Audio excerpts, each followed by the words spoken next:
हाँ जी बेटा, जब हम पढ़ रहे थे एलएलपी में तो एलएलपी में हमें छोटी छोटी बातें पता चल गई। क्या पता चला अभी तो फिलहाल कि 7 जनवरी 2009 को हम एक्चुअली मार्केट में आए after the signature of president, और हम लोग जाने गए किस नाम से, एलएलपी एक्ट 2008 के नाम से। यहाँ पर लिखने की कोई जरूरत नहीं है कुछ भी, सिर्फ वहीं मार्क कर लो बुक में। और अब 370 हटने की वजह से ये एप्लीकेबल है होल ऑफ इंडिया, है ना। अब तो होल ऑफ इंडिया में एप्लीकेबल है, यहाँ पर इसको मार्क कर लीजिए होल ऑफ इंडिया को। अब वो क्या कह रहा है, जब ये एक्ट बना तो इस एक्ट में टोटल 81 सेक्शंस हैं और 4 शेड्यूल्स हैं बेटा। ये तब लिखने की बारी है बाई चांस कोई ब्रीफ पूछ ले आपसे या ब्रीफ लिखने को आ जाए, तो उस वक्त आप लिख सकते हो having 81 sections and 4 schedules. Sections तो हम सारे जानते हैं जिसमें पूरा एक्ट होता है। शेड्यूल्स क्या आते हैं, शेड्यूल्स में देख लीजिए। कह रहा है शेड्यूल 1 के अंदर तो एलएलपी के बारे में अपनी इंटरनल है कि क्या पार्टनर्स के राइट्स हैं, क्या एलएलपी के राइट्स हैं, क्या ड्यूटीज हैं, सब कुछ उसके अंदर डिफाइंड है। बाई चांस एग्रीमेंट बनाना भूल गए तो एग्रीमेंट डिफाइंड है किसके अंदर, शेड्यूल 1। जैसे हम जानते थे पार्टनरशिप, अगर आप पार्टनर्स आपस में एग्रीमेंट नहीं बनाते तो नो पार्टनरशिप डीड के केस में कुछ एक्ट अपने आप एप्लीकेबल होते थे, वही बात यहाँ पर कही गई। क्या क्या, rights and duties of LLP खुद की, या rights and duties of partners की, या फिर अगर एग्रीमेंट बिटवीन पार्टनर्स नहीं है तो उस वक्त क्या एग्रीमेंट होगा वो। ये किसने बताया, शेड्यूल 1 में। शेड्यूल 2 क्या कहता है कि अगर एक पार्टनरशिप फर्म को एलएलपी में कन्वर्ट कर दिया जाए तो कैसे करा जाएगा, वो शेड्यूल 1 ने सिखाया। शेड्यूल 3 क्या कह रहा है, अगर मैं प्राइवेट कंपनी को एलएलपी में कन्वर्ट कर रहा हूं तो किस तरीके से होगा, तो शेड्यूल 3 बता रहा है। शेड्यूल 4 क्या बता रहा है कि एक अनलिस्टेड पब्लिक कंपनी को एलएलपी में कैसे कन्वर्ट करें। ठीक है जी, ये उसने रूल्स इसमें हमें बताए हैं, बाकी इससे ज्यादा और कुछ नहीं है। एक लाइन बहुत अच्छी बोल रहा है, ये आगे भी आएगी अभी। इंडियन पार्टनरशिप एक्ट का कोई भी रूल एलएलपी पर एप्लीकेबल नहीं है, not even a single one. आप ये नहीं कह सकते किसी को कि पार्टनरशिप एक्ट ये कहता है तो एलएलपी पर भी एप्लीकेबल है, तो आंसर इज नो। एलएलपी अपने आप में एक सेपरेट एक्ट है, उसके बनाए हुए जो अपने लॉज हैं वो उसके अपने हैं। तो आप ये नहीं कह सकते कि पार्टनरशिप का एक्ट यहाँ पर एप्लीकेबल हो। हाँ, हो सकता है बाई चांस कोई चीज सेम हो, वो अलग बात है, लेकिन आप ये नहीं कहोगे कि पार्टनरशिप एक्ट का ये वाला पॉइंट यहाँ एप्लीकेबल। एलएलपी का अपना एक्ट है, उसी को वही एप्लीकेबल है और कुछ इसके ऊपर एप्लीकेबल। ठीक है, ये सिंपल है। एक मैं बोल रहा था बच्चों को भी, आप लोग को भी बोल रहा हूँ कि इसने बोला है need of new form of limited liability partnership. एक बार आप सिर्फ सेल्फ स्टडी कर लीजिए, कुछ याद नहीं करना, कोई कोर्स मटेरियल नहीं है ये, लेकिन पढ़ना है सिर्फ आपको। पढ़कर मैं इसका हल्के से मार्किंग मैंने किया समझा दूंगा, सिर्फ आपने पढ़ना है need of new form of limited liability partnership क्यों जरूरत पड़ी, ये एक समझा रहा है। कोर्स मटेरियल नहीं है, कुछ याद नहीं करना, लेकिन पढ़ना जरूर है एक बार। क्यों जरूरत पड़ी, देखो पढ़ लो, आप सब लोग पढ़ रहे हो ना, सबने पढ़ना है, लिखना कुछ नहीं है, सिर्फ पढ़ना है। ये बताया था, पहले पढ़ लो, पूरा पूरा एक्सप्लेन करेंगे।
पढ़ लिया सबने। क्या कहा पहले पैराग्राफ में, आप देखें तो सबसे बड़ी बात वो कह रहा है पार्टनरशिप दी, जो इन्होंने कहा है, with the contemporary growth of Indian economy. Actually बेटे क्या होता था, पुराने ज़माने में जब पार्टनरशिप चला करती थी तो पार्टनरशिप में बहुत सारे ड्रॉबैक्स थे, उन ड्रॉबैक्स की वजह से चलती हुई फर्म मार्केट में से बंद हो जाती थी। और जब मार्केट में बंद हो जाती थी तो वो किसको इफेक्ट करती थी खास तौर पे? एक तो उन फैमिलीज को जो उसके पार्टनर थे, दूसरा उस फर्म से रिलेटेड जो भी क्रेडिटर्स, डेटर्स, उन सबको इफेक्ट करता था। और उसकी वजह से पूरा इफेक्ट किस पर आता था? इंडियन इकोनॉमी पर। अगर एक साथ जैसे विजय माल्या जब भागा, उधर नीरव मोदी भागा, उधर ऐसे कई लोग भागे, इन सब ने पैसा ले लेकर भागे, तो फर्क किस पर पड़ा? हमारे ऊपर, इंडियन इकोनॉमी के ऊपर। समझ रहे बात को? लेकिन वही पैसा अगर मान लीजिए सही तरीके से रोटेट होता रहे और उसका वेस्टेज मिसयूज ना हो। एक बच्चे ने बड़ा अच्छा क्वेश्चन पूछा कि मान लीजिए मैंने एक एयरलाइन स्टार्ट की और उस एयरलाइंस को मैं चला रहा हूँ, तो उसमें नुकसान कैसे होता है? एक उसने बड़ा अच्छा सा क्वेश्चन पूछा,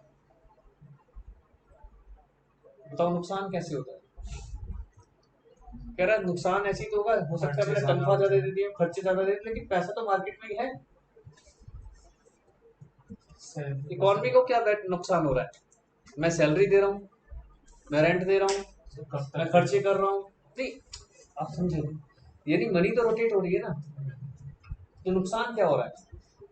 मैं लॉस में चल रहा हूँ, ठीक है, कोई दिक्कत नहीं, लेकिन रोटेशन तो मनी में ही हो रहा है ना, पैसा तो इधर उधर ही घूम रहा है सारा, तो नुकसान क्यों हो रहा है? उस नुकसान से इकोनॉमी को क्या इफेक्ट हो रहा है? अगर थोड़ा डीपली सोचोगे तो मुझे क्वेश्चन उसका जेन्युइन लगा। नुकसान हमें कब होता है? जब मार्केट से पैसा ब्लॉक हो जाए। जो पैसा आप बिजनेस में लगाते हो, खरीदना बेचना, खरीदना बेचना, खरीदना बेचना, खरीदना बेचना, रोटेट हो रहा है, उसमें से कुछ पैसा मार्केट से निकाल लो तो क्या होगा? आपकी बाइंग कैपेसिटी कम हो जाएगी, किसी की तो बाइंग कैपेसिटी कम होगी, तो नुकसान हो क्या रहा था? तुमने उसको समझाया बेटा नुकसान ये हो रहा था कि वो लोग हमारे देश के पैसे को बाहर भेज रहे थे, वो इनडायरेक्टली कर उसे ब्लॉक ही रहे थे। यहां से पैसा अपनी कंपनी से निकाला, किसी भी तरीके से मैनिपुलेट किया, और उस मैनिपुलेट करके उसको रोटेट इंडियन मार्केट में नहीं किया, उसको उठा के भेज दिया दूसरी मार्केट में। करेंसी एक्सचेंज करते हैं, बोलना इसका जवाब देता है, वो करेंसी एक्सचेंज कर लेता है, डॉलर रुपीस को डॉलर में, क्योंकि वो हवाला होता है, वो ऐसे तो एक्सचेंज करते हैं। आप देखो, मान लो दिल्ली से कंपेयर, आप अपने घर से कंपेयर करो, आपके घर के अंदर 1 करोड़ रुपए घूम रहा है, ऐसे खरीदना बेचना, खरीदना बेचना, 1 करोड़ घूम रहा है। अब उससे क्या हो रहा है? सामान जो आ रहा है 1 करोड़ का ही आ रहा है, 1 करोड़ का कंज्यूम हो रहा है, सब कुछ वही चल रहा है। अब उसमें से किसी दिन आपको लालच आया, आपने कहा कि इसमें से 20 लाख रुपए निकाल कर अलग कर देता हूँ, आपने 20 लाख रुपए निकाले और अपने घर के लॉकर में डाल दिए। अब रोटेशन में कितना है? 80 लाख, जबकि कंजम्पशन कितने का बना हुआ था? तो 20 लाख का डेफिसिट आना शुरू हो गया। अब क्या हिलेगा? आपकी घर की इकोनॉमी तो हिलेगी, क्योंकि वो 20 लाख का जो गैप आ गया, उस 20 लाख के गैप को कैसे भरे? या तो आप खाना कम करोगे या खर्चे कम करोगे, कुछ ही तो करोगे। एट लास्ट तो वही हुआ, इफेक्ट तो कर गए ना सारे, किसी ना किसी का पैसा तो रुक गया। पूरी वर्ल्ड की, पूरे हिंदुस्तान की इकोनॉमी से सोचो, यही होता है कि पैसा ब्लॉक। गवर्नमेंट क्या चाहती है? इकोनॉमिक्स का रूल है, गवर्नमेंट क्या चाहती है कि आप अपने घर में पैसा ना रखो, बैंक में रखो, उससे क्या होगा? फ्लो बढ़ेगा।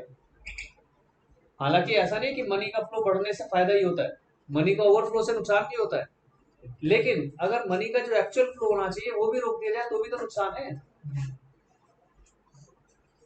समझ रहे बात को? तो मैंने उनको ये समझाया कि बेटा होता क्या है कि ये जो कंपनीज हैं, ये जब घपला करती हैं, जब गबन करती हैं, उस गबन से नुकसान होता है। ऐसा नहीं कि वो रोटेट ही हो रहा है। जैसे सत्यम ने क्या किया, सत्यम ने क्या किया, उसने अपने 20,000 एक्स्ट्रा एम्प्लॉयज दिखा दिए जो फेक एम्प्लॉयज थे ऑल ओवर इंडिया। मैं एग्जाम्पल ले रहा हूँ, जरूरी नहीं कितना ही हो, मान लो 20,000 एम्प्लॉयज फेक दिखा दिए। एक एम्प्लॉय की एक महीने की तनख्वाह इमेजिन करो, कम से कम 10,000 तो होगी, तो 20,000 इंटू 10,000 कितना होता है? जीरो काउंट होते हैं कितना? 20,000 इंटू 10,000, बीस करोड़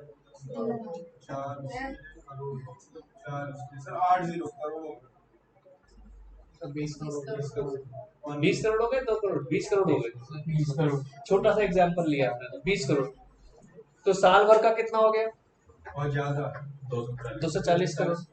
और 7 साल का कितना हो गया? ज्यादा 1400-1500 करोड़ के आसपास पहुंच गया। अब वो पैसा आपने किसी को दिया नहीं, क्योंकि सब फेक एम्प्लॉइज थे। मार्केट में कहाँ है वो पैसा? है ही नहीं मार्केट में, वो तो मेरी पॉकेट में आ गया। तो कंपनी के ऊपर क्या नुकसान पहुंचेगा? कंपनी के ऊपर तो एडवर्स इफेक्ट इतना ही तो आएगा, कंपनी हो गई बंद। जब एक कंपनी ऐसे बंद हो सकती है तो उसने पूरी इकोनॉमी को हिलाना है, क्योंकि उसकी वजह से क्या हुआ, जो 20,000 फेक एम्प्लॉइज थे उनको तो कोई फर्क नहीं पड़ा, क्योंकि वो तो फेक थे। लेकिन ऑलरेडी उसके अंदर जो 10,000 एम्प्लॉइज होंगे, मान लो, उनकी चक्की तो बंद हो गई घर की। तो फाइनली हिला क्या? इकोनॉमी। वो जो लोग बेरोजगार हो गए, 10,000 लोग बेरोजगार हो गए, अब उनको क्या चाहिए? नौकरी चाहिए। उनको नौकरी नहीं मिलेगी, तो इकोनॉमी पूरी हिल गई। ऐसी इकोनॉमी हिलती है। कोरोना से कैसे इकोनॉमी हिली? यही तो होगी कोरोना से, कि कोरोना आया, लोगों ने, कंपनियां बंद हो गई, बहुत सारी कंपनियां बंद हो गई, नो डाउट। जो मिडिल लेवल की कंपनी से बंद हो गई, इकोनॉमी पूरी हिल गई। तो ये उसी चीज पर फोकस कर रहा है। तो क्या कह रहा है?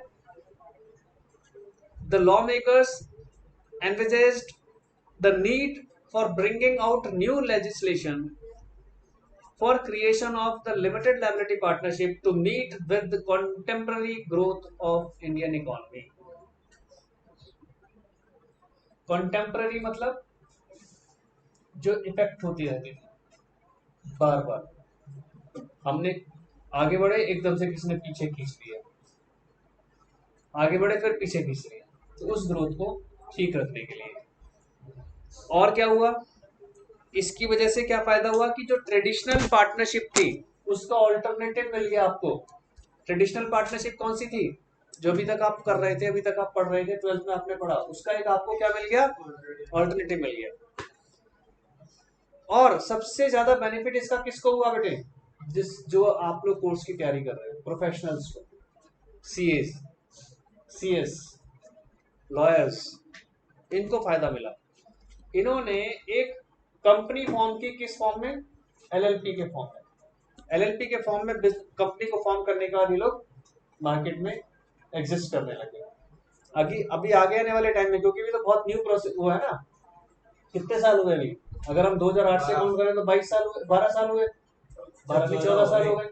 तो 14 साल इस तरह की मार्केट में ज्यादा काउंट नहीं होते। इंडियन मार्केट है, इन मार्केट्स में 14 साल इतने मैटर नहीं करते, मतलब मार्केट्स के अंदर ही मैटर नहीं करते। 14-14 साल तक तो हमारे फ्लाईओवर्स नहीं बनकर तैयार होते इंडिया के अंदर, है ना? तो ऐसी सिचुएशन में तो 14 साल कोई बड़ा ये मत सोचना 14 साल तो हो गए, जब नहीं, शुरू के 6-7 साल तो ऐसे गायब हो जाते हैं। जब 2013 आया था, कंपनीज एक्ट 2013, उसको इम्प्लीमेंट कराने में कई साल लग गए। एक्ट हो गया एनेक्टेड, लेकिन उसके बावजूद भी अटके हुए। आप लोगों ने अब कैश फ्लो स्टेटमेंट पढ़ते हो, कैश फ्लो स्टेटमेंट से पहले क्या होता था? Funds flow statement. जब मैं 12th में था तो उस साल फंड्स फ्लो स्टेटमेंट को बोला गया will be the last year, अगले साल से फंड्स फ्लो स्टेटमेंट नहीं पढ़ाया जाएगा। कैश फ्लो स्टेटमेंट कब आया मार्केट में? जब आप कॉलेज में मैंने कॉलेज पास आउट कर लिया तब भी नहीं आया था। कैश फ्लो स्टेटमेंट तो हमने पढ़ा ही नहीं। कैश फ्लो स्टेटमेंट हमने ट्यूशन में पढ़ाया बच्चों को। इतने साल लग गए, इतने साल फंड्स फ्लो स्टेटमेंट को हटने में और कैश फ्लो स्टेटमेंट को आने में। हाँ, शुरू के साल तक तो, शुरू के 4-5 साल तो बोर्ड्स, ये बोर्ड्स दोनों चीजें साथ साथ पढ़ाता था, funds flow statement, cash flow statement.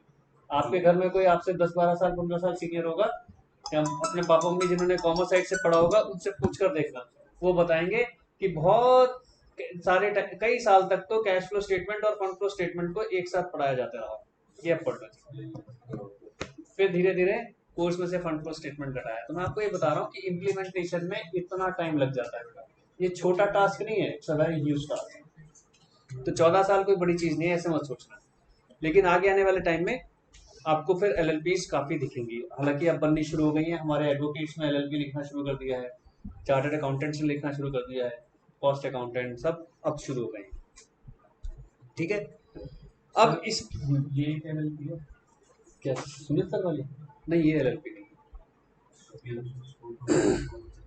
अब ये क्या कह रहा है देखो, it provides the benefits of limited liability. इसका सबसे बड़ा बेनिफिट क्या मिला? Limited liability. जो अनलिमिटेड वाले कॉन्सेप्ट से बच गए।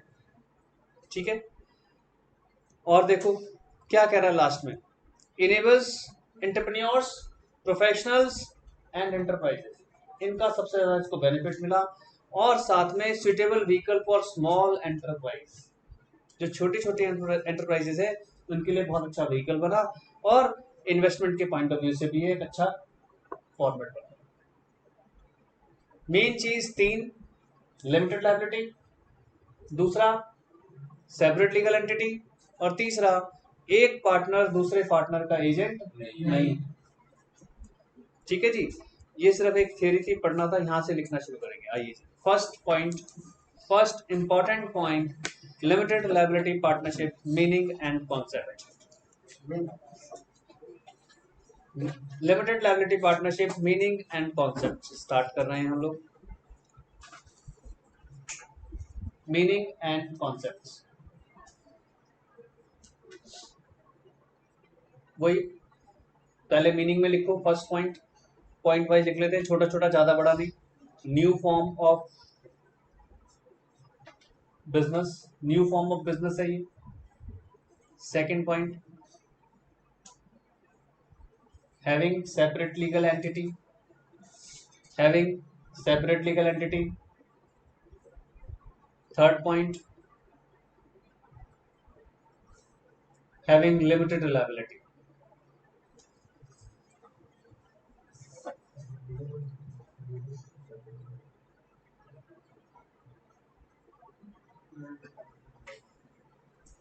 Next,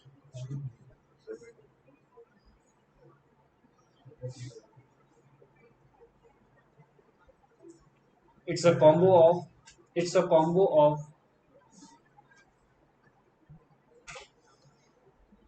it's a combo of company and partnership. It's a combo of company and partnership.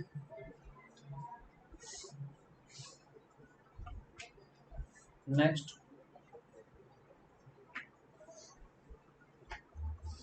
since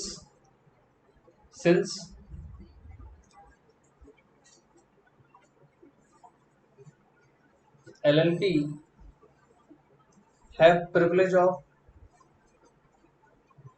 since LLP have privilege of limited liability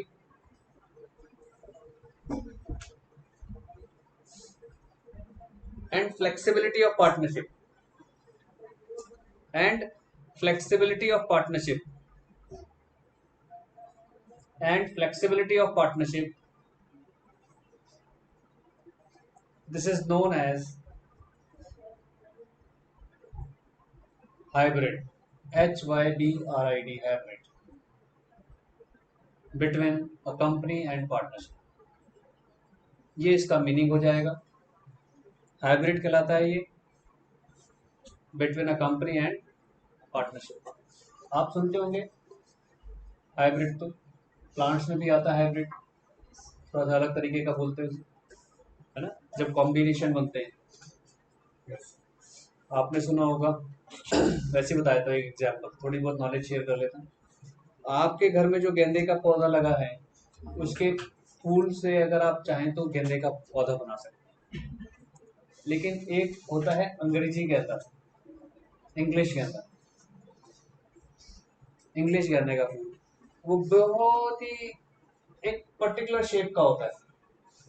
मतलब हमारा गेंदे का फूल कोई छोटा, कोई बड़ा, कोई मोटा, कोई किस तरीके का, किसी का कैसा कलर, किसी का, वो जो है वो हाइब्रिड होता है। और वो पर्टिकुलरली एक ही शेप का आएगा। अगर 20 गेंदे आए हैं आपके पौधे में तो 20 के 20 एक जैसे आएंगे। तो हाइब्रिड अपने आप में किस तरीके का स्टाइल होता है, यानी वो एक मिक्सचर किया गया है, कॉम्बी किया गया है, और उसके फूल से पौधा नहीं बनेगा। उसको बनाने का स्टाइल ही उनका कुछ अलग है, वो हमें भी नहीं पता। तो उसको कंपैरिजन करके बता रहा है कि ये क्या बना, ये कॉम्बो बना कंपनी के बीच का और किसके बीच का, पार्टनरशिप के बीच का। यानी कंपनी के बेनिफिट भी मिल रहे हैं और पार्टनरशिप के बेनिफिट भी मिल रहे हैं। ठीक है जी। अब कॉन्सेप्ट में लिखो, नीचे लिखो कॉन्सेप्ट।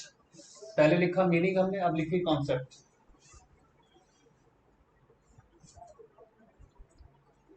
कॉन्सेप्ट को एक चार्ट से समझा रहा है ये, हालांकि हमने ऊपर लिख लिया है लेकिन फिर भी कॉन्सेप्ट के अंदर काउंट कर रहा है वो। यहां से पढ़िए पहला, LLP itself will be liable for the full extent of its assets। अभी मैंने आपको यही कहा था कि क्या एक LLP अपने नाम से एसेट्स खरीद सकती है? हाँ। तो पहला कॉन्सेप्ट यही लिखिए, लिखिए LLP can own assets with its name। LLP can own, OWN वाला own assets with its name, with its name।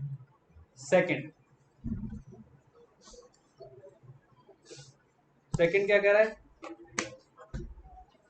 Limited liability of partners, limited liability of partners.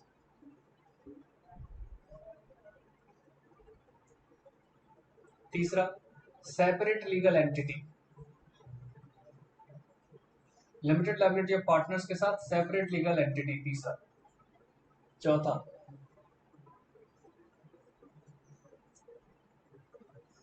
Alternative business corporate vehicles. अभी ये लिख रहे हैं जब तक ये बिल्कुल अच्छे से पॉपुलराइज नहीं हो जाएगा, और जब ये पॉपुलराइज हो जाएगा तो पार्टनरशिप अपने आप ही बंद हो जाएगी, तो फिर ये ऑल्टरनेटिव नहीं कहलाएगा, फिर ये मेन बिजनेस हो जाएगा। अभी तो क्या है, सबको ऑल्टरनेटिव के तौर पर बताया जा रहा है, alternative business corporate vehicle. And last,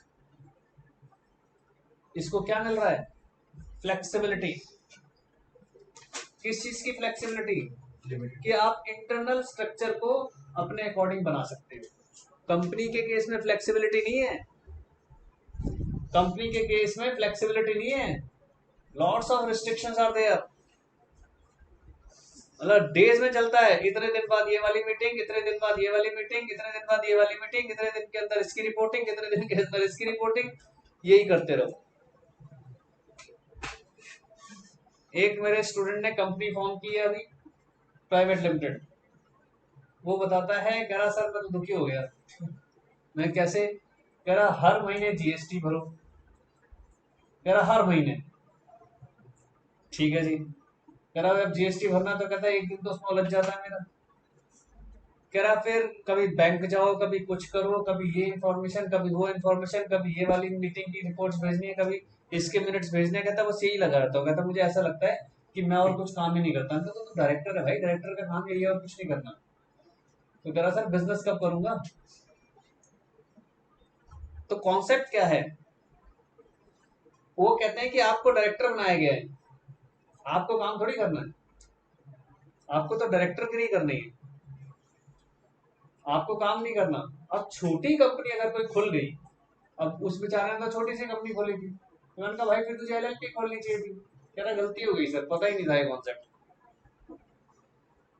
मतलब इतने रिस्ट्रिक्शंस है। मैं कंपैरिजन क्यों बता रहा हूँ, फ्लेक्सिबिलिटी के पीछे लिखने के पीछे रीजन यही है कि एक तो आप अपने उसके अंदर इफ एंड बट्स नहीं लगा सकते इसमें, क्योंकि कंपनी की अपनी पूरी गाइडलाइंस है, ऐसे करना है, ऐसे करना और ऐसे करना है। आपको जी मैं ऐसे कर लूँ, नो, आपको ऐसे ही करना। लेकिन यहाँ पर आपके पास क्या आ गई, फुल फ्लेक्सिबिलिटी। तो लास्ट लिख लीजिए, allow partners to create flexible internal structure, allow partners to create flexible internal structure. ठीक है जी, क्लियर। ये हमारे कॉन्सेप्ट के अंदर 5 पॉइंट चलेंगे। आगे कुछ डेफिनेशंस हैं, ये लिखनी नहीं है, लेकिन 2-3 डेफिनेशन लिखनी पड़ेगी, सारी नहीं लिखनी। सारी नहीं लिखनी, पहले फर्स्ट डेफिनेशन समझे। जैसे हम पहले भी कहते थे कि डेफिनेशन तो सेक्शन 2 में आती है, तो डेफिनेशन समझ लेते हैं पहले इसकी। बॉडी कॉर्पोरेट, ये आगे कुछ वर्ड यूज करता हुआ मिलेगा, बॉडी कॉर्पोरेट। तो इस बॉडी कॉर्पोरेट का मीनिंग बता रहा है कि बॉडी कॉर्पोरेट से हम क्या कहना चाहते हैं, इसलिए पहले आपको मीनिंग एक्सप्लेन कर रहा है। क्या कह रहा है? It means a company. Body corporate का मतलब क्या है? एक company. As defined in section 3 of the companies act 1956, now companies act 2013। इतनी ज्यादा डिटेल में नहीं जाना, हमें क्या कहना है कि बॉडी कॉर्पोरेट क्या है? एक कंपनी, और जिसका रजिस्ट्रेशन कहाँ हुआ हो? कंपनीज एक्ट के अंदर ना। जिसका रजिस्ट्रेशन कहाँ हुआ हो? कंपनीज एक्ट के अंदर। ये बॉडी कॉर्पोरेट की बात है। इंक्लूड्स, हाँ अब उसमें आएगा क्या क्या, उस कंपनी के अंदर क्या क्या आएगा देखो। उस बॉडी कॉर्पोरेट में क्या क्या इंक्लूड हो रहा है? पहला, रजिस्टर्ड एलएलपी, कि ऑलरेडी कोई एक एलएलपी रजिस्टर्ड है वो। दूसरा, एलएलपी इनकॉर्पोरेटेड आउटसाइड इंडिया, अगर हुआ है तो वो भी काउंट होगी बॉडी कॉर्पोरेट में। तीसरा, कंपनी इनकॉर्पोरेटेड आउटसाइड इंडिया, ये काउंट होंगी किसके अंदर? Body corporate. तो लिखिए, हेडिंग डालिए पहले बॉडी कॉर्पोरेट। ये डेफिनेशंस हैं, ज्यादा नहीं इसमें लिखेंगे, 2 या 3 लिखेंगे, बाकी इसकी बुक में से करके छोड़ेंगे, ज्यादा डिटेल है नहीं। बॉडी कॉर्पोरेट, क्योंकि अभी ना इसमें अमेंडमेंट्स होंगे, अभी तो बहुत छोटा सा चैप्टर है ना, अभी 10 साल बाद देखना क्या होगा। आज मेरी बात नोट कर लो, 10 साल बाद अपने आप में ग्रंथ हो जाएगा इंडियन कॉन्ट्रैक्ट एक्ट की तरह, क्योंकि सबको फिर टेक ओवर कर लेगा ये, उधर से ओपीसी और इधर से ये दो इंडियन मार्केट में बहुत भयंकर तरीके से चलेंगे। अब लोगों को आदत नहीं है ना दूसरे का सहयोग लेने की, तो वो ओपीसी बनाएंगे, और जिसको ज्यादा कंपनीज के चक्करों में नहीं पड़ना, ज्यादा लीगल इश्यूज में नहीं फंसना, वो क्या बनाएगा? एलएलपी बनाएगा, क्योंकि फ्लेक्सिबिलिटी है। तो यही ऑप्शन चलते रहेंगे, फिर इनके अलावा फिर बाद में बनेगा प्राइवेट लिमिटेड या मोनोपोली। एलएलपी बनाएगा कोई नहीं, अभी पहले पढ़ लो, सब कुछ बना लेना। तो बॉडी कॉर्पोरेट में लिखो इंक्लूड्स, सीधा इंक्लूड से लिख रहे हैं हम।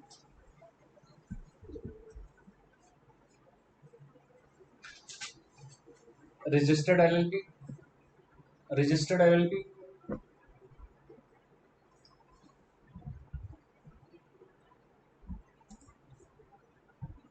LLP outside, registered outside India.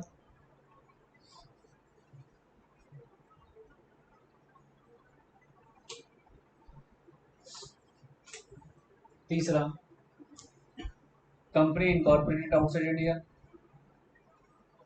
चौथा,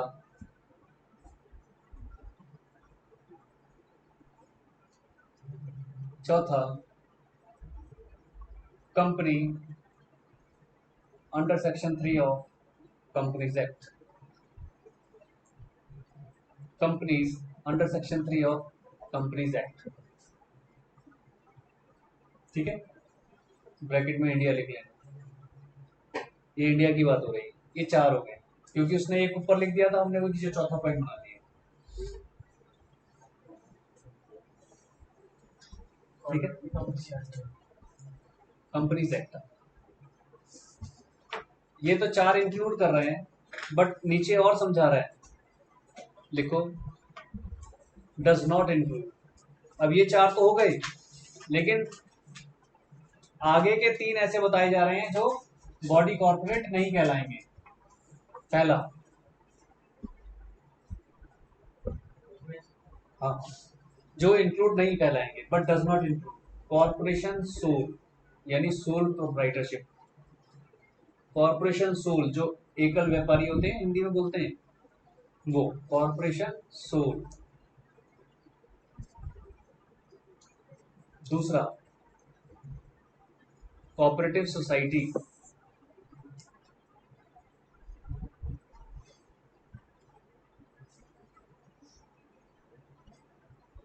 तीसरा, any other corporate body notified by central government, any other corporate body notified by central government, notified by, कभी कभी सेंट्रल गवर्नमेंट अपने नोटिफिकेशन निकालती रहती है, आप कभी देखेंगे तो निकालती रहती है, उससे पता चल जाता है। उसको क्या करूं,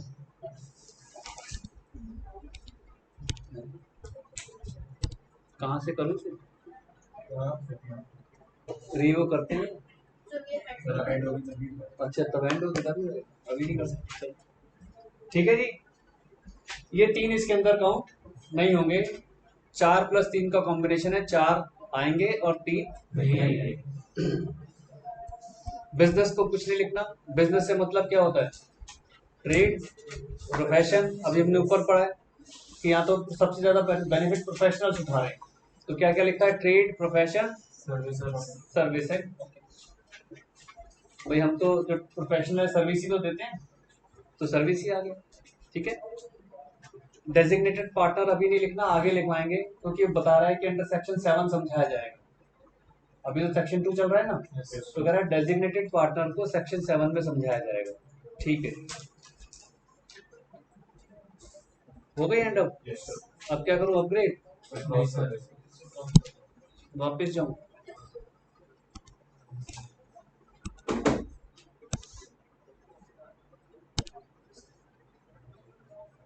आया भी है कोई,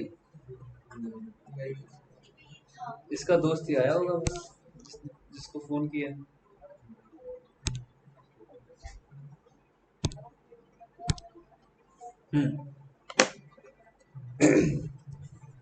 एंटिटी के बारे में भी पढ़ने की जरूरत नहीं है। एंटिटी वर्ड तो हम जानते थे, एंटिटी क्या होता था, ऑनर के लिए एंटिटी वर्ड यूज होता था ना।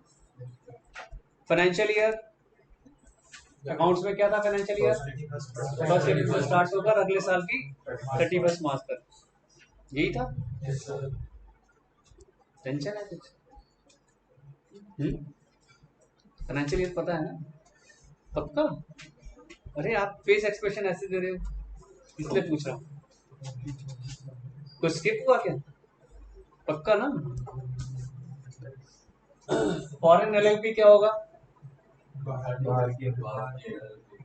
जो आउटसाइड इंडिया जो हमारी रजिस्टर्ड है वो होगी फॉरेन एलएलपी।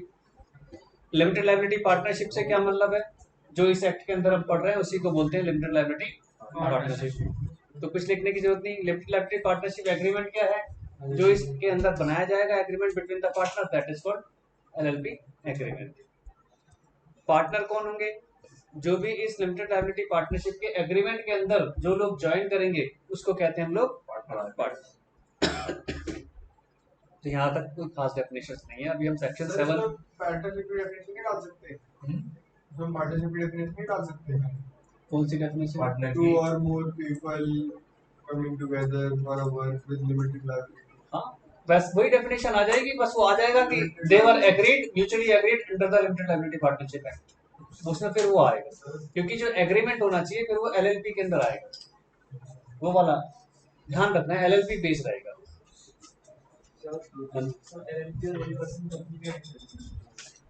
एलएलपी रजिस्ट्रेशन हो रही है हमारे पार्टनरशिप एक्ट के हिसाब से, यानी एक एलएलपी एक्ट अलग बन गया, पार्टनरशिप की फॉर्मेशन है वो रजिस्टर होगी कंपनीज एक्ट के अकॉर्डिंग, ओपीसी कंपनीज एक्ट में चली जाती है, ये separate board other than companies है।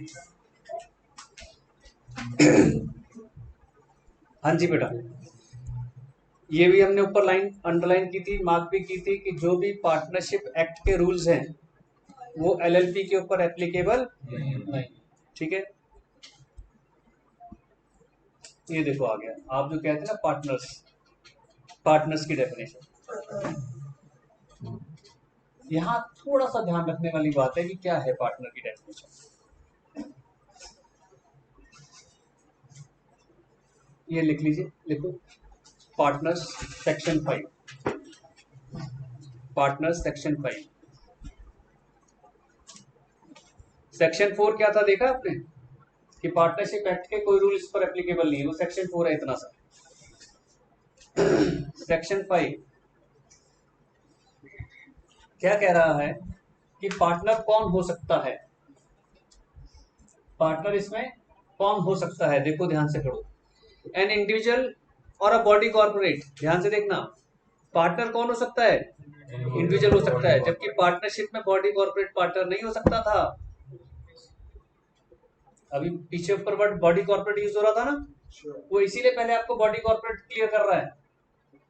बॉडी कॉर्पोरेट में कौन आ गया, कोई भी इंडियन कंपनी आ गई, एलएलपी आ गई, एलएलपी जो आउटसाइड इंडिया वो भी आ गई, और कोई कंपनी अगर आउटसाइड इंडिया रजिस्टर्ड है तो वो भी आ गई। चारों आ गए तो उसके अंदर सब कुछ आ गया, सिर्फ 3 छोड़कर। क्या क्या छोड़कर, सोल प्रोप्राइटर, कोऑपरेटिव सोसाइटी, और कोई अगर सेंट्रल गवर्नमेंट की तरफ से कोई नोटिफिकेशन है इनको काउंट नहीं करना तो वो हट जाएंगे। ठीक है जी, ये क्या कह रहा है। हाँ सर पहले जो हीरो और होंडा दोनों एक सब थे, वो कंपनी है, वो यहाँ पर नहीं आएगा, वो कंपनी है बेटा, ये एलएलपी की पढ़ रहे हैं, वो कंपनी है। और उस वक्त जो रूल था वो हीरो होंडा का कुछ और रूल था, जो मैं वैसे बता देता हूँ। जैसे मारुति सुजुकी का रूल, जब मारुति की फॉर्मेशन हुई थी तो उस वक्त मारुति की फॉर्मेशन नहीं होनी थी, उस वक्त सुजुकी इंडिया में आनी थी।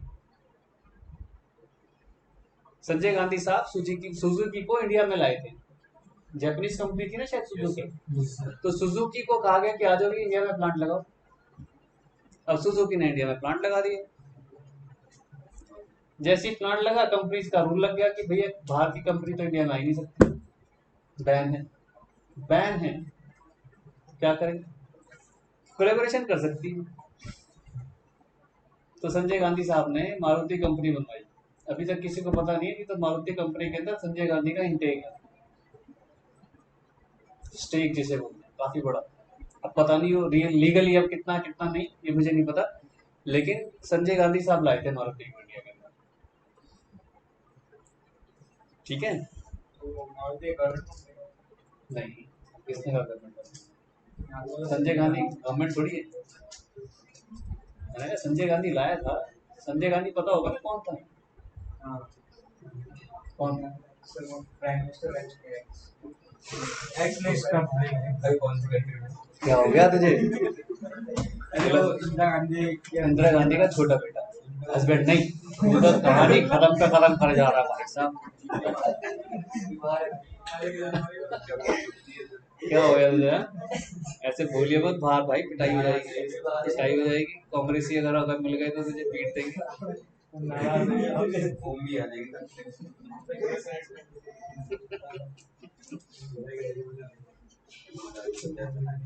इंदिरा गांधी जी का छोटा बेटा था। इंदिरा गांधी जी प्राइम मिनिस्टर रही हैं, आपको बताइए कितने साल तक। वो नेहरू गांधी की बेटी थी। और राहुल गांधी कौन है,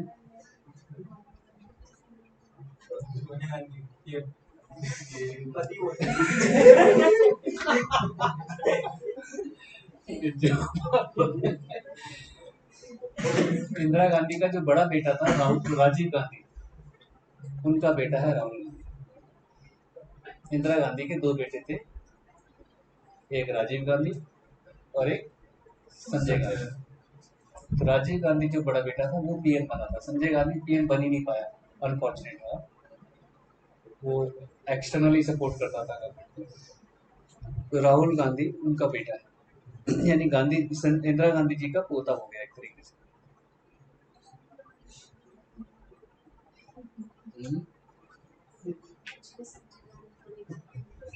संजय गांधी का बेटा है,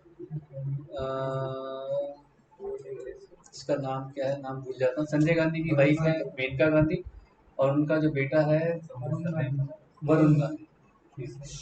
वरुण गांधी, वो लोग यूपी पॉलिटिक्स में एक्टिव। मेनका गांधी को तो सुना होगा ना, एनवायरमेंटल मिनिस्टर है ये कई साल, पशु पक्षियों की वो है, वो बहुत बड़ी हिमायती।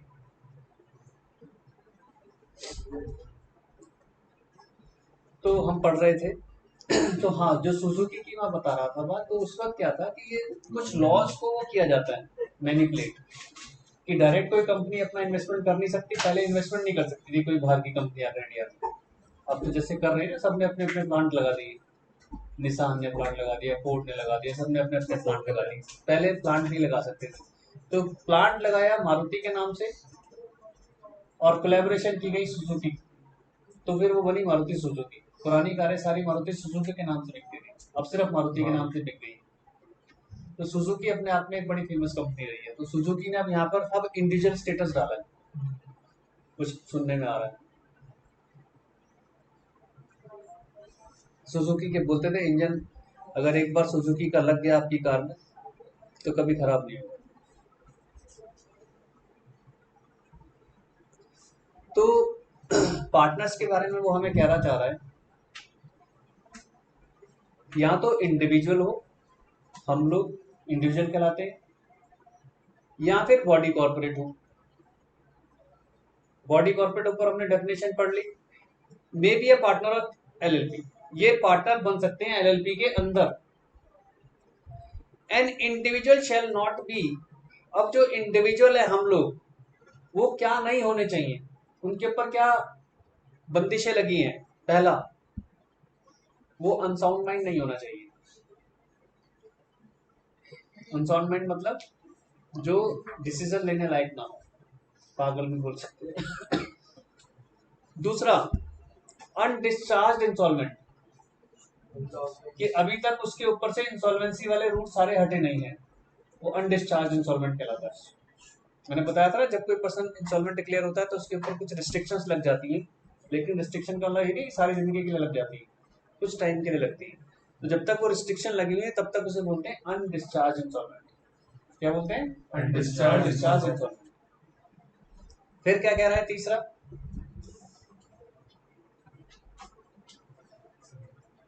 इंसॉल्वेंट, जो अभी इंसॉल्वेंट, जब अभी रिसेंटली कोई इंसॉल्वेंट डिक्लेयर हुआ तो ये तीन लोग वो हैं जो इंडिविजुअल हैं लेकिन ये पार्टनर नहीं बन सकते, बॉडी कॉर्पोरेट बन सकती है। तो लिखे पार्टनर के बारे में, एनी इंडिविजुअल और बॉडी कॉर्पोरेट, एनी इंडिविजुअल और बॉडी कॉर्पोरेट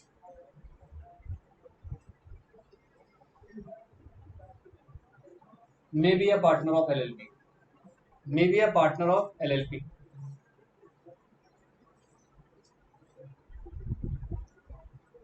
नीचे लिखे note,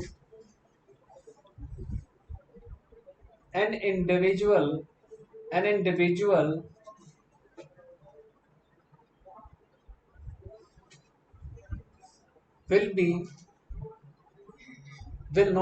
will not be a partner if an individual will not be a partner if, नीचे लिखो A is of unsound mind, B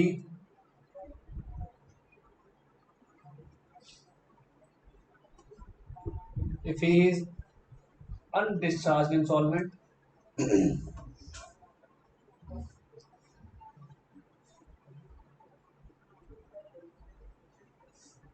ठीक है। C adjudicated insolvent, एडजुडिकेटेड होता है जो जज डिसीजन देता है, और ब्रैकेट में लिख लेना एप्लीकेशन इज पेंडिंग। ये बता भी दिया है कि अभी तक पेंडिंग है उसकी एप्लीकेशन, लेकिन उसके बावजूद भी नहीं बनेगा, क्योंकि हो सकता है कोर्ट कह दे यस इंसॉल्वेंट, और हो सकता है कोर्ट कह दे नो। लेकिन अगर यस वाली सिचुएशन भी है तो उसको पार्टनर नहीं बना। ठीक है सर, एक पर्सन इंस्टॉलमेंट हो चुका है, एक पर्टिकुलर टाइम के बाद उसका फिर से वैसा होगा, इसी टाइम तो इंस्टॉलमेंट कर सकता है। एक टेन्योर के लिए बनता है ना इंस्टॉलमेंट, ऐसे थोड़ी सारी जिंदगी के लिए इंस्टॉलमेंट। जैसे अनसाउंड माइंड है, अब अनसाउंड माइंड वाले पर्सन का ट्रीटमेंट चल रहा है, अब वो ठीक हो गया तो पार्टनर बन जाएगा।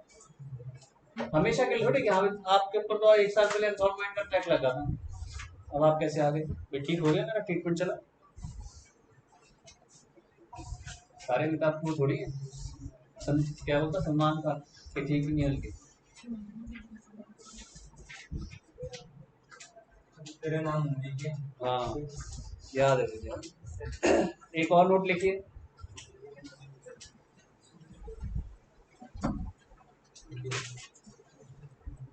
चलो वो डेजिग्नेटेड पार्टनर में आएगा भी नहीं लिखते हैं, रेजिडेंट वाला ऑप्शन आएगा। अभी पार्टनर की डेफिनेशन में सिर्फ इतना ही सही लिखते हैं ना। अब लिखो section 6 minimum number of partners. Section 6 minimum number of partners.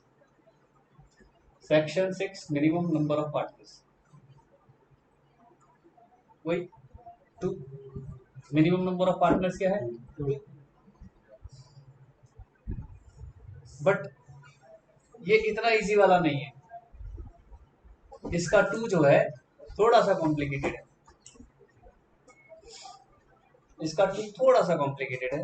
तो अगला सेकंड पॉइंट इसका पढ़ना है। मतलब फर्स्ट पॉइंट में तो उसने सिंपल कह दिया कि 2 लोग, मिनिमम 2 चाहिए, लेकिन कैसे 2 चाहिए वो भी देख लो, पढ़ लो। पढ़ो। हाँ जी, आपने पढ़ो। गला खराब है, थकान है। तू भी गया था क्या पिकनिक पे? तुझे क्या हो गया? कितने घंटों के लिए?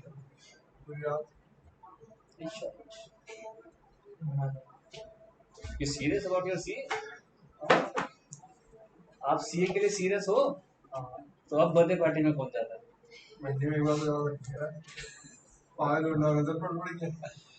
ओहो, जैसे पूरा महीना पढ़ता ही रहा।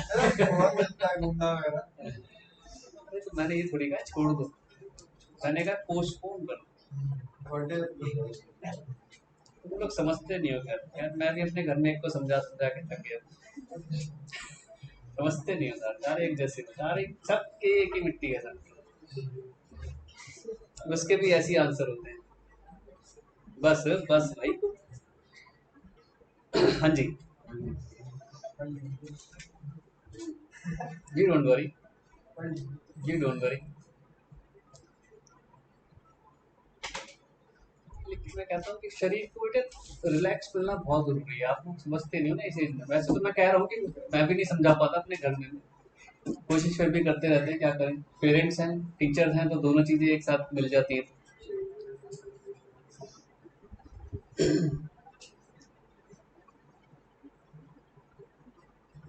मेरा गला खराब हुआ तो मैंने पूरे 4-5 दिन कुछ नहीं किया, मैं सिर्फ सोया।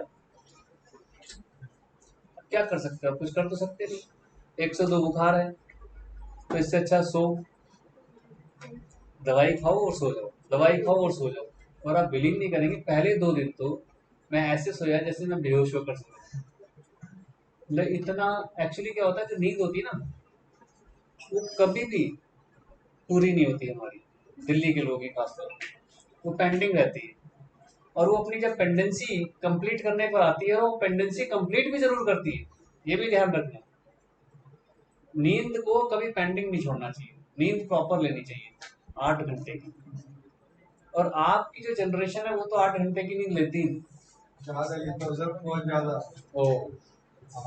हो ही नहीं सकता।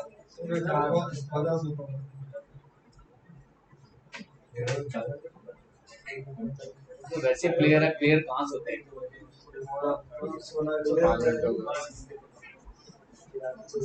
आ जाओ आ जाओ आ जाओ। तो 5 मिनट में मत करना।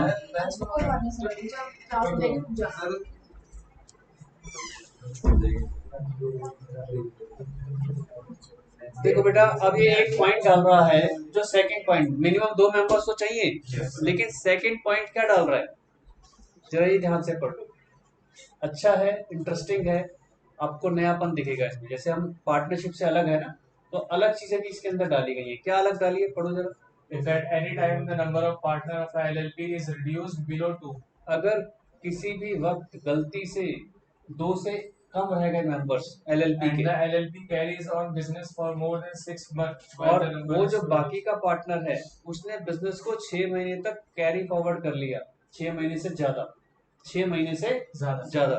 the person who is the only partner of the LLP during the time that is, और वो जो अकेला रह गया था वो पार्टनर, उसको पता हो, हाँ भी आएगा वो, that it so carries on business after those 6 months and has the knowledge of the fact और उसको उस फैक्ट की नॉलेज हो कि जो मेरा पार्टनर था वो मुझे छोड़कर जा चुका है, उसको उसकी नॉलेज होनी जरूरी है। एक तो उसका पार्टनर छोड़कर भाग गया, दूसरा उसको नॉलेज है, और तीसरा वो 6 महीने से ज्यादा लगातार बिजनेस कंटिन्यू कर रहा है। that it is carrying on business with him alone shall be liable personally for the obligation of the LLP incurred during that period. और वो क्या होगा, हेल्ड लाइबल पर्सनली। अब वो पर्सनली लाइबल हो जाएगा उन सारे ड्यूज के लिए जो अब क्रिएट होंगे इस ड्यूरेशन। वो अनलिमिटेड हो जाएगी लाइबिलिटी। हाँ, बिल्कुल ठीक पकड़े, वही बोलने वाला था। अब ये क्या बन गई, अनलिमिटेड लाइबिलिटी बन गई। पार्टनरशिप का ड्रॉबैक यहाँ पर आपको उसे मिल गया। समझ गए बात को? चली गई है एलएलपी तो खत्म ही हो गया, कहाँ की रही एलएलपी। कोर्ट पूछेगा हाँ जी एलएलपी हो, हाँ जी आपका दूसरा पार्टनर कौन है, हाँ जी वो कब रिटायर हुआ, 7 महीने पहले। तो फिर आपकी एलएलपी रही कहाँ? एलएलपी के लिए मिनिमम 2 चाहिए, मिनिमम 2 आपको नहीं, उसमें सारे पार्टनरशिप के हो तो पार्टनरशिप भी का उसकी लायबिलिटी लिमिटेड हो गई, अनलिमिटेड हो गई। उससे मतलब नहीं पार्टनर, हमें उससे मतलब है कि उसकी जो लायबिलिटी है वो अनलिमिटेड हो गई। यानी ये पार्टनरशिप वाला ड्रॉबैक उसको विरासत में मिल गया। ठीक है जी, प्रोप्राइटर भी होंगे एक तरीके से। हाँ वो भी तो अनलिमिटेड लायबिलिटी के साथ चलता है, सोल प्रोप्राइटर की। तो लिखिए जरा, सेकंड पॉइंट लिख लीजिए इसका। सेकंड पॉइंट को तोड़ तोड़ कर लिखेंगे। पहला ए पॉइंट लिखो, उसका सेकंड का ए पॉइंट, हाँ एबीसीडी करके, इससे एक पूरा पैराग्राफ भी बनेगा ना, पॉइंट्स में बन जाएगा। If partners remains below 2, if partners remains below 2, देखो लॉ क्या कहता है, ये नहीं कह रहा एक रहेगा, ये कह रहा है बिलो 2। भाई बिलो 2 तो एक ही होता है, वो नहीं लेंगे कि जब पार्टनर एक रहेगा, ये नहीं कभी लिखा मिलेगा। If partner remains below 2, B point लिखो। The remaining partner knows this fact, ये बी पार्ट हो गया कि उसको ये फैक्ट पता है। सी, and he continues the business for more than 6 months, ये सी पार्ट हो गया। तो नीचे लिख दो कंक्लूजन करके लिखना, he will be held liable, he will be conclusion, इसका कंक्लूजन लिख रहे हैं सर एक कंटिन्यूअस का business more than 6 months. More than 6 conclusion करके लिख दो, he will be personally held liable, he will be personally held liable for all dues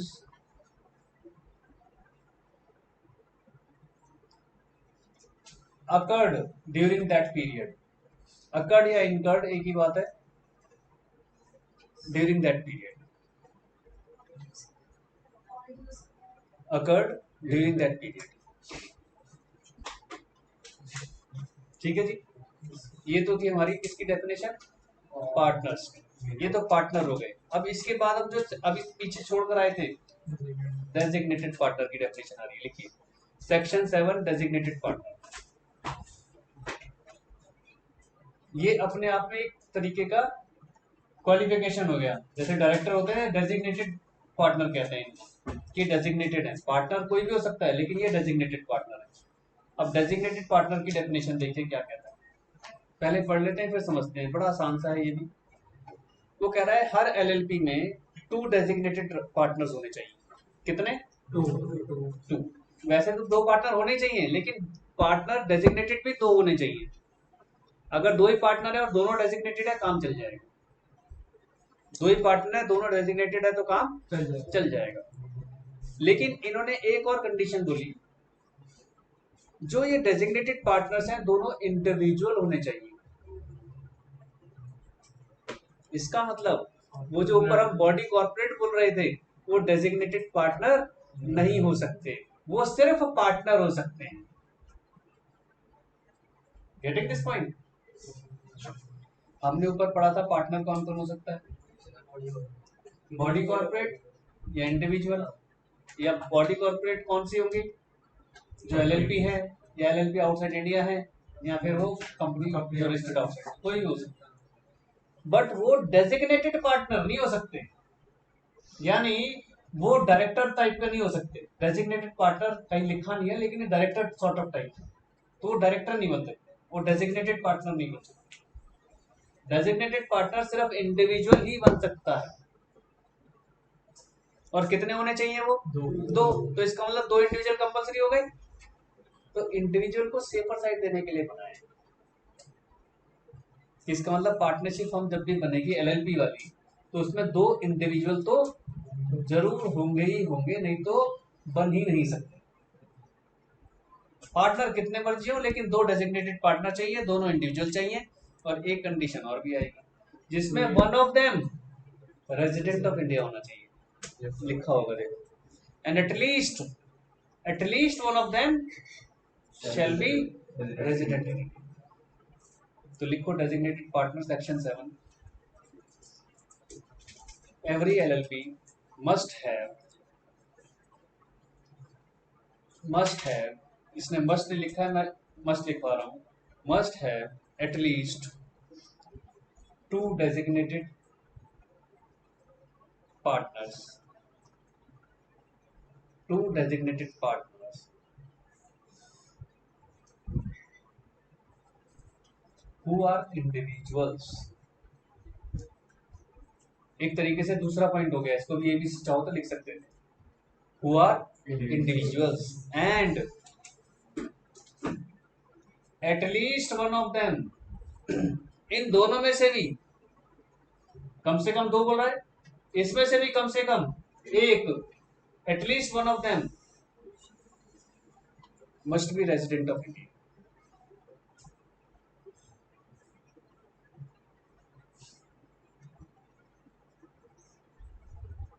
bracket में लिख लो, रेजिडेंट की डेफिनेशन क्या है? इकोनॉमिक इंटरेस्ट इन द नहीं, सुन लो, लिखो he must be in India, he must be in India, he must be in India for more than 182 days,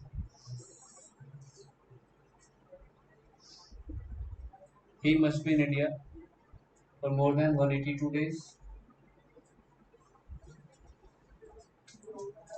as a stay, मतलब रहा हो as a stay in the preceding year,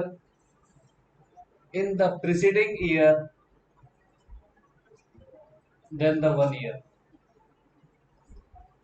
अब लिखने की बात है, इन्होंने 1 ईयर लिख दिया, लेकिन वो प्रीवियस ईयर लिखना चाहिए था actually, preceding year then the 1 year, यानी 1 साल से पहले, वो ऐसे लिखना चाह रहे हैं।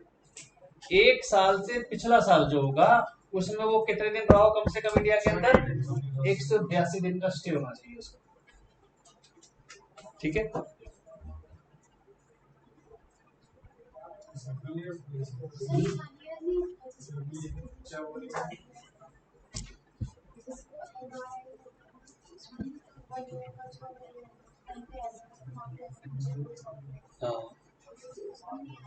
ना, जो इंडिया का रेजिडेंट नहीं है वो गया, वो बाहर, उसको तो बाहर कर देंगे। फिर तो एलएलपी बन रही है ना, इंडिया में बन रही है एलएलपी, तो उसके रूल है। सर मान लो प्रेसिडिंग ईयर, यानी मान लो पिछले साल 6 महीने हो गए थे और मैं इस साल बाहर हूँ, अभी इसको नहीं देखेंगे, इसको अगले साल देखेंगे। हर साल का देखने का तरीका है ना, इस साल नोटिस करना है तो पिछले साल देखो, ऐसे है, ठीक है। एक्चुअली क्या होता है बता देता हूँ इसका रीजन क्या है बेटा। आप जिस ईयर में होते हो उसे बोलते हैं फाइनेंशियल ईयर, और इसी को आप असेसमेंट ईयर में बोलते हैं। फाइनेंशियल ईयर ही असेसमेंट ईयर होता है, और इनकम टैक्स दिया जाता है प्रीवियस ईयर का, और उससे पिछले का देखते हैं। फिर तो आप प्रीवियस ईयर की चेकिंग कर रहे हो, तो प्रीवियस ईयर का जब आप चेक कर रहे हो स्टेटस, तो उससे पिछला साल देखा जाएगा। क्या प्रीवियस ईयर में नहीं देखूंगा मैं, प्रीवियस ईयर से पहले साल में देखूंगा, ये कहना चाह रहे हैं। समझ के बात, किसी को डाउट है?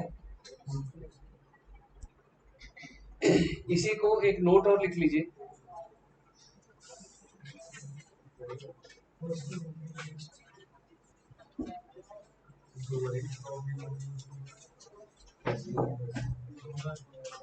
A body corporate cannot be a designated partner. A body corporate cannot be a designated partner in LLP.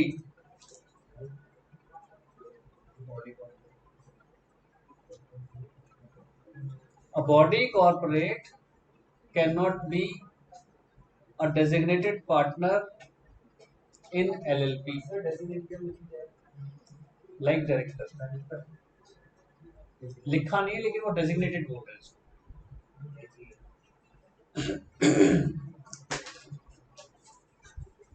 Actually बेटा उनका मानना क्या है, जो ऑन पेपर इसके कंट्रोलर है ऑन पेपर, फिर चाहे कोई भी कंट्रोल करे लेकिन ऑन पेपर वही दोनों चाहिए। वो इंडिविजुअल्स को स्टेटस देना चाह रहे हैं कि वो अपने साइन करें। ऑल्दो इस एलएलपी का सब कुछ होगा, अपनी कॉमन सील होगी, सब कुछ होगा, लेकिन इसके बावजूद भी वो इंडिविजुअल्स को लाइबल ठहराना चाह रहे हैं। अब कोई दूसरी एलएलपी इसका पार्टनर बन सकती है लेकिन डेजिग्नेटेड पार्टनर नहीं बन सकती। ये चीज ठीक है जी। मैंने रेजिडेंट का मीनिंग समझा दिया था। अच्छा, उसमें मैंने क्या लिखवाया था, मोर देन 182 लिखा था। इसको ऐसे लिखो, नहीं मिनिमम नहीं है, 182 और मोर कर दो, 182 डेज और मोर, सॉरी अगर 182 दिन में चलेगा तो भी चलेगा, नहीं तो हमारे हिसाब से लग रहा है कि 182 दिन से ज्यादा होना चाहिए, 182 डेज और मोर। इसका बेटा ये एक एग्जाम्पल पढ़ लीजिए, आपको जरा सा पिक्चर क्लियर हो जाएगी।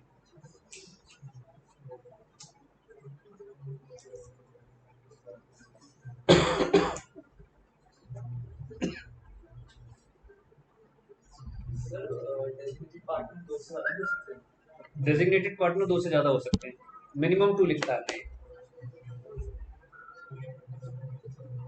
अभी इसमें पढ़ेंगे तो मैक्सिमम की कोई लिमिट ही नहीं है।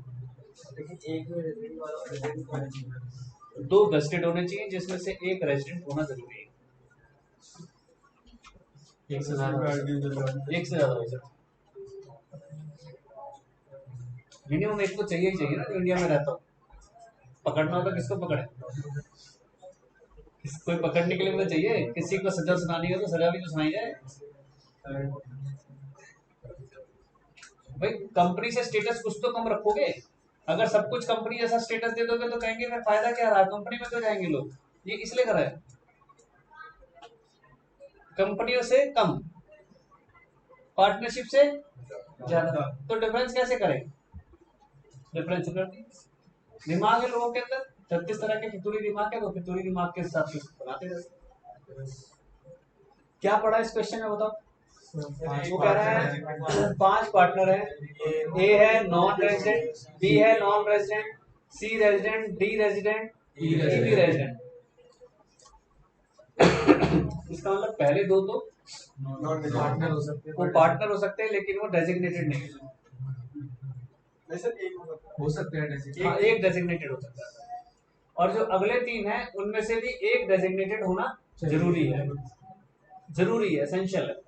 देखो क्या लिख रहा है, ये लिख रहा है in this case at least 2 should be named as designated partner out of which 1 should be resident, hence if Mr. A and Mr. B are designated then it will not serve the purpose, क्योंकि A और B तो दोनों ही non resident हो गए, A बन जाता और दूसरा ले लेते मान लो C को, तो काम हो जाता। एक A ले लिया, एक C ले लिया, एक नॉन रेजिडेंट ले लिया, एक रेजिडेंट ले लिया, हो गया डेजिग्नेटेड पूरा, इंडिविजुअल है ही दोनों। एलएलपी में 2 साल डेजिग्नेटेड पार्टनर हो सकते हैं भाई, नहीं मिनिमम पूछना कि कितने पे स्टार्ट हो जाएगी। अब डेजिग्नेटेड सारे बना दो, आप सारे बना दो, सारे बन जाएंगे। मैंने 7 के नॉन रेजिडेंट कर दिए और एक रेजिडेंट कर दिया। हाँ चलिए,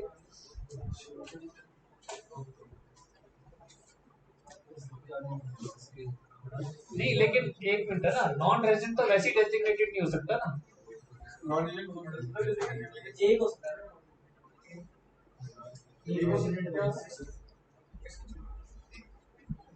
नॉन रेजिडेंट डेजिग्नेटेड हो सकता है।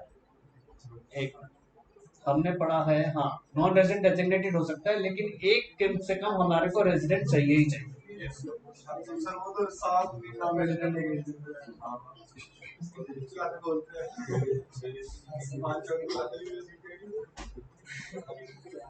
लिख तो दिया उसने, one of the designated partner should be there out of CDE।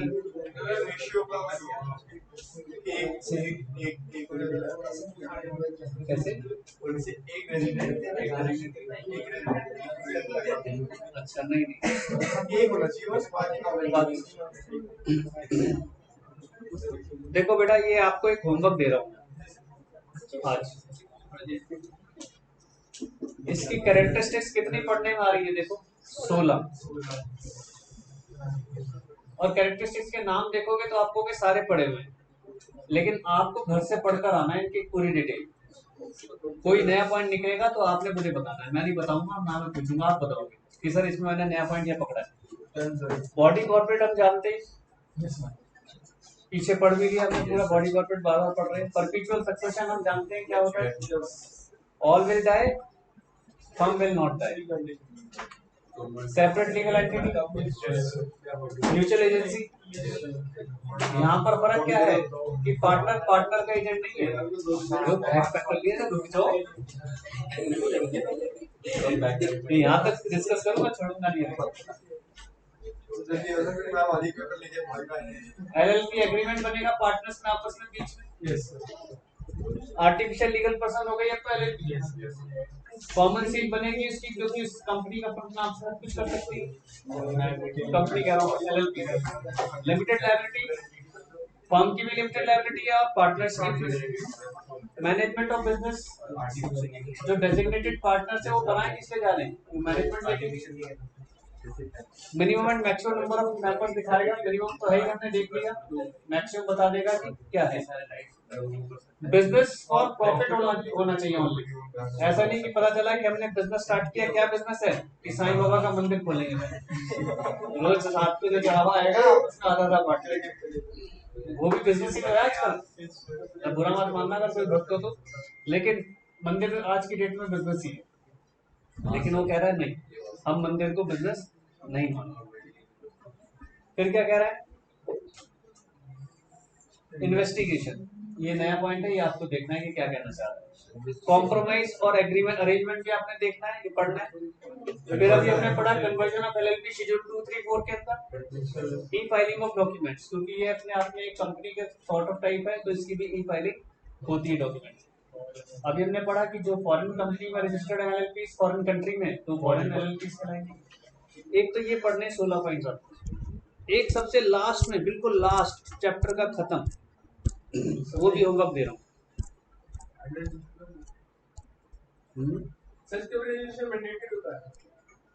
क्या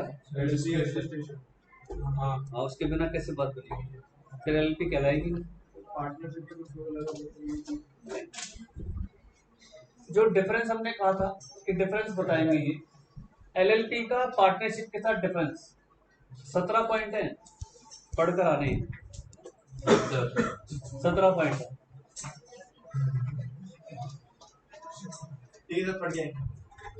और एक LLP का डिफरेंस लिमिटेड लायबिलिटी कंपनी के साथ। लिमिटेड लायबिलिटी कंपनी वो LLP है, ये LLC है कंपनी, ध्यान रखना कहीं मिक्स कर जाए कि दोनों नाम सेम। ये बहुत छोटा है, ये ज्यादा बड़ा नहीं है, इसमें 7 पॉइंट्स ये बल्कि 8 पॉइंट टू मच हो गया। पहली बार तो होमवर्क दिया है थोड़ा सा, ठीक है। तो कल की क्लास में इसको कोशिश करेंगे खत्म करने का।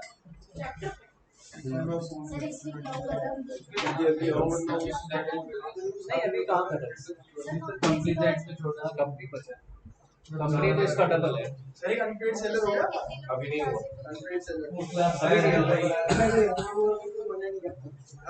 तो एग्रीड ही नहीं हुआ, नहीं तो संडे को वही कराना था। हाँ तो मैंने भी नहीं रखी ना क्लास, नहीं तो इसीलिए तो नहीं रखी, क्योंकि ये लोग भी नहीं आ रहे थे, पता नहीं आएंगे कि नहीं आएंगे, तो अनपेड सैलरी। हाँ छुट्टी आप, अरे मैडम को तो बुला लो, मैडम को बुला लो, सही बात है, कहीं वो कहीं भाई